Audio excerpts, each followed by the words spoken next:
안녕하세요. 네오 ITTV입니다. 오늘은 메타버스 이야기를 해보겠습니다. 이 메타버스 서비스 동향이라는 주제로요. 방송통신전파진흥원이라는 기관에서 이지혜님이 작성한 보고서고요. 메타버스가 지금 언론과 방송 이런 데서 우리가 쉽게 이걸 접해 볼 수가 있는데 이 메타버스가 지금 현재 미래에 가장 떠오르는 어떤 서비스 하나로 지금 급부상하고 있습니다. 그래서 한번 이야기해 보겠습니다. 메타버스는 최근에 이 페이스북에서요. 페이스북의 창업자가 이런 얘기를 했습니다. 페이스북의 미래는 메타버스로 향할 것이다. 그만큼 이 메타버스가 이제 앞으로 미래에 가장 떠오르는 기술이 될 것이다 라고 지금 얘기를 하는 거죠. 그리고 국내뿐만 아니라 해외 모든 기업들이 이 메타버스에 지금 관심을 가지고 있고 또 투자자들도 이 메타버스 쪽 투자가 많이 이루어지고 있습니다. 그래서 예를 들면은 주로 이제 이 메타버스는 게임 쪽에 많이 지금 적용이 되고 있는데 대표적인 게 바로 이러한 모여봐요 동물의 숲이라는 이 닌텐도 게임, 그 다음에 이제 마인크래프트 아주 유명하죠. 그 다음에 이 로블록스, 초등학생들 어린이들이 가장 많이 하는 그러한 놀이터, 그렇게 이해하시면 되고요. 이 제페토와 같은 이런 서비스가 있습니다. 그러니까 주로 이제 이 게임 쪽의 플랫폼이 지금 현재 메타버스에 가장 많은 인기를 끌고 있고 이쪽에 사실상 현재는 많은 적용이 되고 있다, 이렇게 이해하시면 되고요. 이 메타버스라는 게 이게 이제 한마디로 가상의 세계입니다. 이 가상의 세계인데요. 이게 이제 게임에서의 어떤 공통점이 있는데 이제 아바타를 기반으로 한다는 것입니다. 그래서 이 메타버스라는 이 세계관, 이 세계에는 하나의 가상 세계이기 때문에 이용자들은 이 아바타 형태로 이게 이제 이 가상 세계에서 아바타를 이용해서 자신을 드러내서 표출하는 것이고요. 또 이 샌드박스형 그런 게임이라는 거죠. 이 메타버스는 이 메타라는 용어하고요, 유니버스라는 용어가 합쳐진 겁니다. 그래서 이 메타는 초월을 뜻하고요, 유니버스가 어떤 세계를 뜻하는데 결국은 이걸 합쳐진 그러한 의미를 가지고 있고, 이걸 정의하자면은 이제 가상의 공간에서 현실과 상호작용을 하는 것이고요. 또 이게 이제 사회나 경제, 문화 등 어떤 결합된 새로운 세계를 만든다는 겁니다. 그래서 이런 세계에서 가치를 창출하는 어떤 활동, 이렇게 이해하시면 되겠고, 주로 이제 이러한 세계, 이러한 가상의 공간은 게임 속 공간이 되는 것이고, 이 게임 속 공간에 아바타가 접속을 해서 새로운 세계를 만들어 갔다, 이렇게 이해하시면 되겠습니다. 그래서 이런 메타버스가 이제 게임뿐만 아니라 교육이라든지 업무라든지 이런 곳에도 이제 적용이 되고 있습니다. 그래서 부동산에도 이제 메타폴리스라고 하는 이런 서비스들, 이런 플랫폼들을 이제 업체들이 개발하고 있고요. 또 페이스북도 업무용으로 호라이즌 워크룸이라는 것도 이제 만들었습니다. 그러니까 우리가 업무를 할 때 회사로 출근하는 게 아니라 이 메타버스 플랫폼에 접속을 하는 거죠. 여기에 이제 접속을 해서 이 공간 안에서 사람들이 이렇게 이제 아바타들끼리 서로 회의도 하고 대화도 하고 이런 겁니다. 그래서 이게 결국에는 이제 게임의 영역을 넘어서 가지고 이 디지털 트랜스포메이션, 디지털 전환이라고 하는 코로나19의 어떤 새로운 트렌드를 현재 이 메타버스가 흡수하면서 이제 발전하고 있다, 이렇게 이해하시면 되고요. 이 메타버스가 인기 있는 가장 큰 이유는 바로 이런 거죠. 온라인을 통해서 사회 활동을 할 수 있다는 점, 그리고 이 소외감을 해소할 수 있다는 점이죠. 이 메타버스는 관심 있는 어떤 분야라든지 또는 게이머라든지 또는 어떤 어떤 세계가 있다면 그 세계에 접속한 누구나 다 동등한 권리와 동등한 위치에서 어떤 활동을 하는 거죠. 그렇기 때문에 결국은 사회 활동이 가능하고 이 안에서 또 자신만의 어떤 캐릭터를 구축할 수 있는 거고, 그리고 소외감을 해소할 수 있다는 겁니다. 그리고 나아가서는 이 사회적인 자본도 쌓고 유지도 할 수 있는 그러한 세계라는 거죠. 그러니까 실제 세계에서는 루저의 어떤 사람들이 이 메타버스 공간에서는 스타가 될 수도 있다. 바로 이런 점이죠. 그래서 이 메타버스 플랫폼들이 이제 주로 많이 활용되고 있고요. 특히나 이 코로나19 상황이 이 메타버스의 성장을 촉진했습니다. 그리고 이 유튜브와 같은, 그리고 이런 창작자들이 메타버스에 접속을 하면서 이 수익 창출 이런 게 이제 만들어지기 시작했고요. 주로 이제 이 아바타의 옷, 그다음에 어떤 뭐 애완견, 어떤 특정 어떤 동작 이런 것들, 그다음에 가방, 가상 아이템 이런 걸 만들어 가지고 판매를 해서 수익을 얻는다는 점이고요. 그리고 이 메타버스 내에는 이 가상 화폐라는 게 통용되고 있는데, 이게 이제 현실에서는 법정 화폐로도 교환이 가능하다는 것입니다. 그리고 이제 뭐 최근에는 특히 의류나 잡화 같은 이런 패션 브랜드들이 메타버스로 유입이 이제 되고 있고요. 이런 다수의 브랜드가 이런 메타버스로 몰리는 게 결국에는 이 메타버스 플랫폼이 마케팅을 하기에 아주 유용하기 때문이라는 점인데요.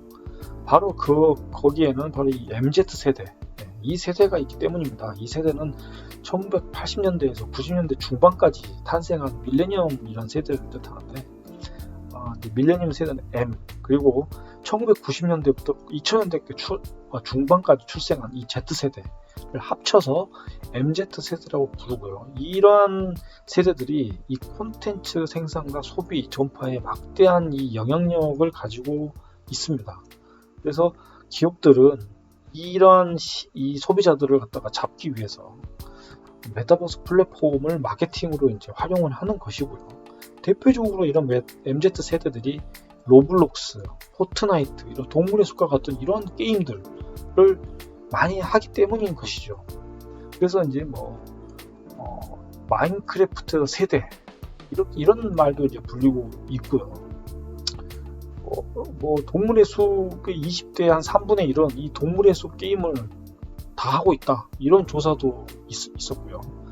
또 각종 브랜드가 이 메타버스에 모이게 되면서 결국에는 이용자들에게 어떤 경제적인 유인까지 더해지면서 하나의 생태계가 구축되고 있다, 이렇게 이해하시면 되는데요. 주요 메타버스 서비스들을 보면 이 게임계의 유튜브라고 불리는 이 로블록스가 있습니다. 이 로블록스는 2006년 9월에 공식으로 이제 출시가 돼서 폭발적인 어떤 성장을 이뤘습니다. 그래서 이게 이제 급격하게 이렇게 엄청난 성장을 이루었고요. 2020년 7월 달에는요, 한 달간 이 로블록스 이용 시간이 3억 시간으로 조사가 됐고요. 결국 코로나19 때문에 100% 성장을 보였고요. 결국 이게 이제 이 게임 플랫폼이면서 동시에 이게 게임을 또 만들 수도 있는 도구를 제공하는데요. 로블록스에서는 코딩을 몰라도 게임을 개발할 수가 있습니다. 따라서 개발자가 아니더라도 게임을 만들 수 있는 이런 게임 제작 도구를 지원하기 때문에 이걸 익히기만 한다면 게임을 개인이 만들고 그런 게임들을 누구나 같이 이용할 수 있는, 그래서 그 게임을 만든 그 공간에서 아이템을 만들어서 판매를 할 수 있다는 점, 이것 때문에 굉장히 많은 사람들이 이 게임에 몰리는 것이고요. 이 게임 자체는 무료입니다. 무료인데 이 로블록스 안에서는 이 게임을 하거나 게임 속에서의 어떤 이 아이템을 갖기 위해서 로벅스라고 하는 가상 화폐를 갖다가 이용해서 이제 지불하는 것이고요. 이런 가상 화폐의 어떤 수수료가 결국 이 로블록스의 주요 수익원이 된다고 보시면 되겠습니다. 그래서 이 로블록스에 들어가면 이렇게 수만 가지 이런 게임들이 존재하고요. 인기 있는 게임들은 접속자들이 굉장히 많습니다. 그래서 수만 명의 접속자들이 여기에 접속을 해서 게임을 하게 되고, 이 게임들은 뭐 게임사가 개발할 수도 있겠지만 개인이 게임을 만드는 것도 가능하기 때문에 이 안에서의 어떤 경제적 활동이 가능한 것이죠. 그래서 이런 가상화폐는 현실 세계에서는 또 화폐로도 교환이 가능하다는 점. 그래서 게임계의 유튜브라고 이렇게 지금 불리고 있고요. 그 다음에 이제 이 가상현실 SNS가 또 있는데요. 제페토라는 게 있습니다. 이거는 네이버 자회사인 스노우라는 곳에서 2018년도 8월에 출시한 어떤 서비스인데, 이때 독립법인으로도 분사를 했고요. 이 제페토는 3D 아바타를 기반으로 누구나 가슴속에 품어왔던 것들을 만들어낼 수 있는 어떤 가상세계의 플랫폼이라는 걸 기치로 이 안에서 어떤 다양한 사회 활동을 가능하게 해주는 바로 그러한 플랫폼이고요. 주로 이제 80%가 10대들이 주로 많이 하고요. 90% 이상은 사실 외국인입니다. 그러니까 국내보다도 외국인들이 이 제페토라는 플랫폼을 많이 이용하고 있다는 점이고요. 이 제페토의 수익 모델은 광고하고 아이템 판매입니다. 그러니까 이 안에서 이용자들이 자신이 되고 싶은 어떤 아바타를 이용해서 그런 경제적 활동, 사회적 활동을 이 공간 안에서 하기 때문에 이 공간 안에서 이제 광고, 기업들의 광고와 이런 아이템, 이런 걸 판매를 통해서 이제 수수료를 얻고 해서 경제 활동을 이루어주고, 주로 이제 유명 명품 브랜드, 뭐 구찌라든지, 그 다음에 나이키와 같은 이러한 이제 명품 브랜드들이 이 공간 안에서 아이템을 판매를 하는 거죠. 그래서 뭐 운동화 같은 거, 이런 게 나이키 운동화가 500만 개나 팔렸다고 합니다. 그리고 뭐 그 외에 뭐 디올이라든지 푸마 이런 패션 브랜드들이 다 있고요. 뭐 현대차도 뭐 N 시리즈를 시승할 수 있는 그런 드라이빙 존까지 이 안에 있다고 하고요. 또 삼성전자는 갤럭시 하우스를 또 만들어서 체험존 이런 것도 만들었다 하고요. 또한 뭐니 해도 연예계의 홍보의 장이 또 되고 있다는 점. 그래서 이 안에서 연예인들이 이제 가상 콘서트를 열기도 합니다.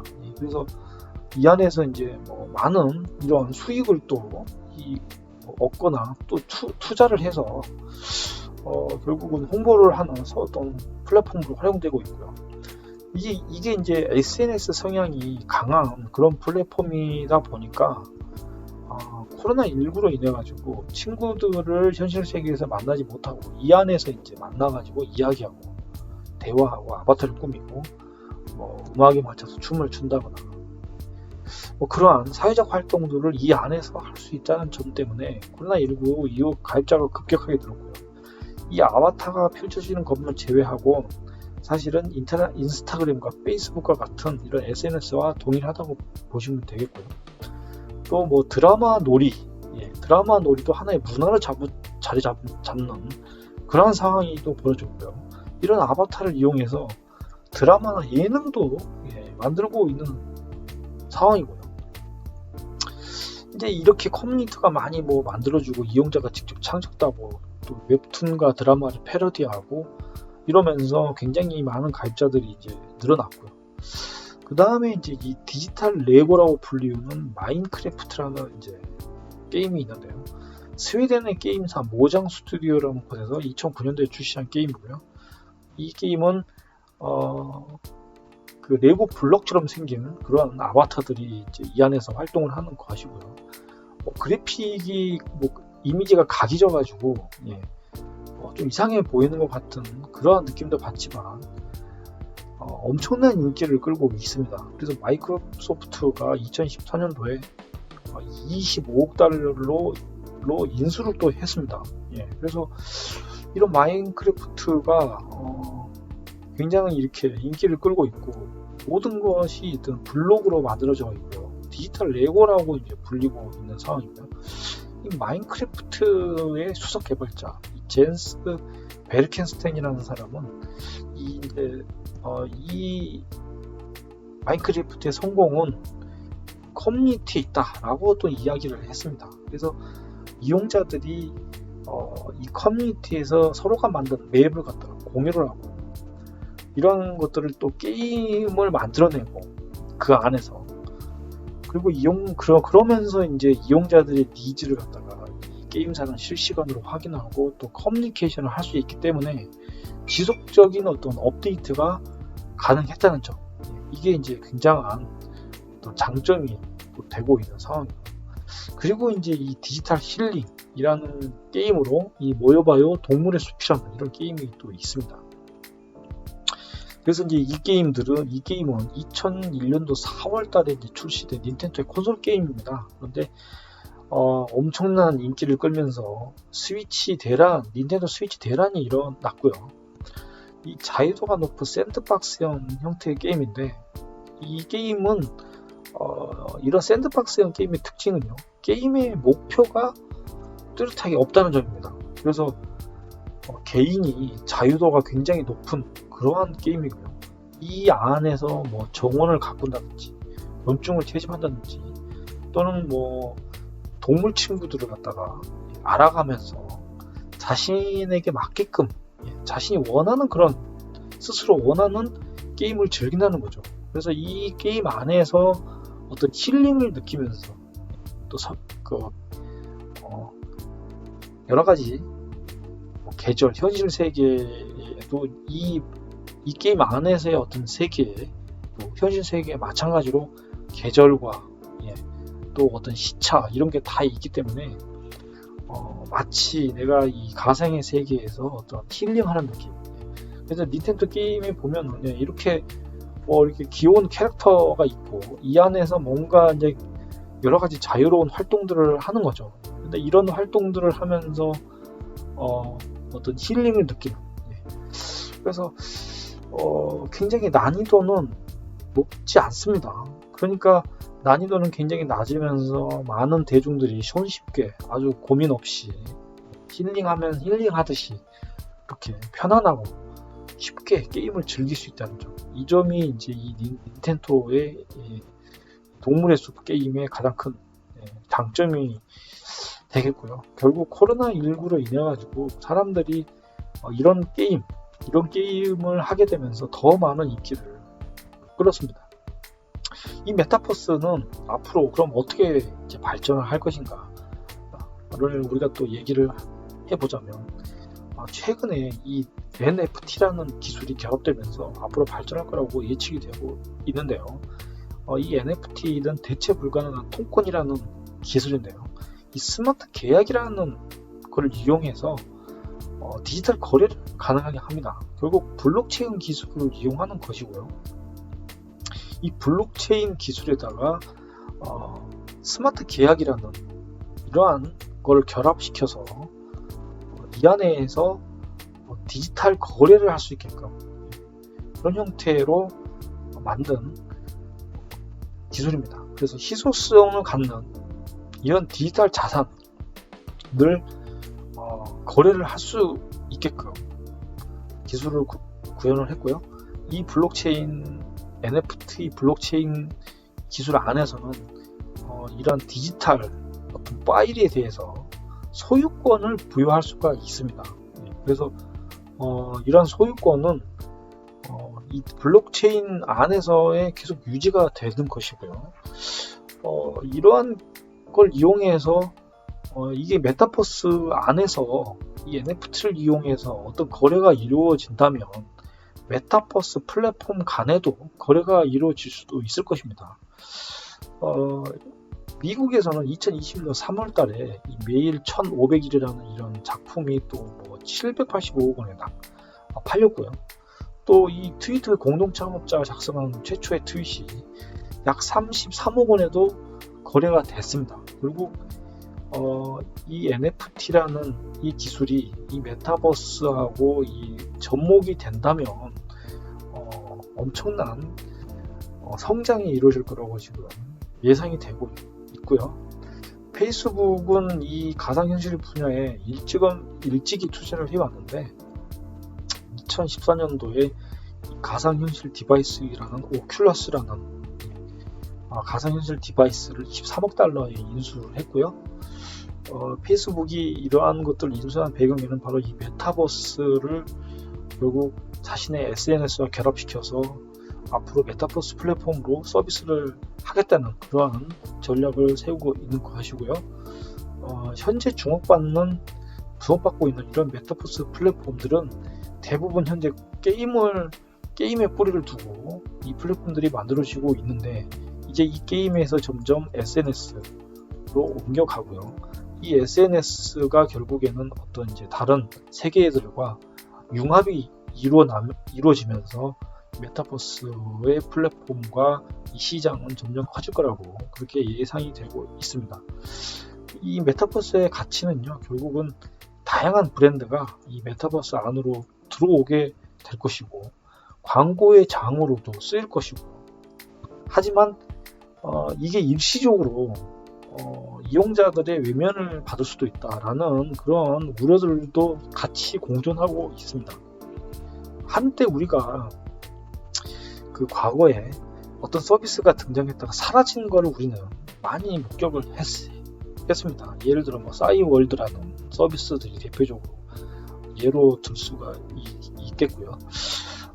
결국 이러한 새로운 등장하는 이러한 기술들을 이용한 이 플랫폼들은 한때는 성장을 했지만 다시 이용자들의 외면도 받을 수 있다라는 그런 부분들은 우리가 염두에 둬야 할 것이고요. 또한 이러한 메타버스가 우리의 삶에 그만한 가치를 주는 것인지, 또 그 안에서 판매되는 어떤 광고되는 물건들이 그런 가치 있는 그런 것인지 우리는 판단해 봐야 되는 것이고요. 또 이런 현실 세계에서의 기업들도 많은 제품들을 이렇게 만들었죠. AI 스파크라든지 또는 홈 브루밍이라는 가정용 맥주 제조기라든지 이런 다양한 어떤 가전들도 등장했다가 또 유행이 지나면 사라지기도 했죠. 결국은 이런 기업이 만들어낸 그냥 마케팅으로 끝날 수도 있다는 거죠. 그래서 아직 현재 이 메타버스의 미래는 아직 정확하게 우리가 알 수는 없는 상황이라고 볼 수 있겠습니다만, 이 메타버스가 결국에는 가상현실과 가상세계에 사람들은 열광할 수밖에 없고요. 이 온라인 세계에 결국에는 이 메타버스라는 이 온라인 세계에 사람들은 접속해서 더 많은 활동과 시간을 보낼 거라고 앞으로도 그런 예상이 또 들고, 이미 사람들은 이 디지털 전환에 이제 점점 더 익숙해졌기 때문에 이 메타버스 시장은 좀 더 커지지 않을까, 그렇게 예상이 되고 있습니다. 오늘은 여기까지 하겠습니다. 시청해주셔서 감사합니다.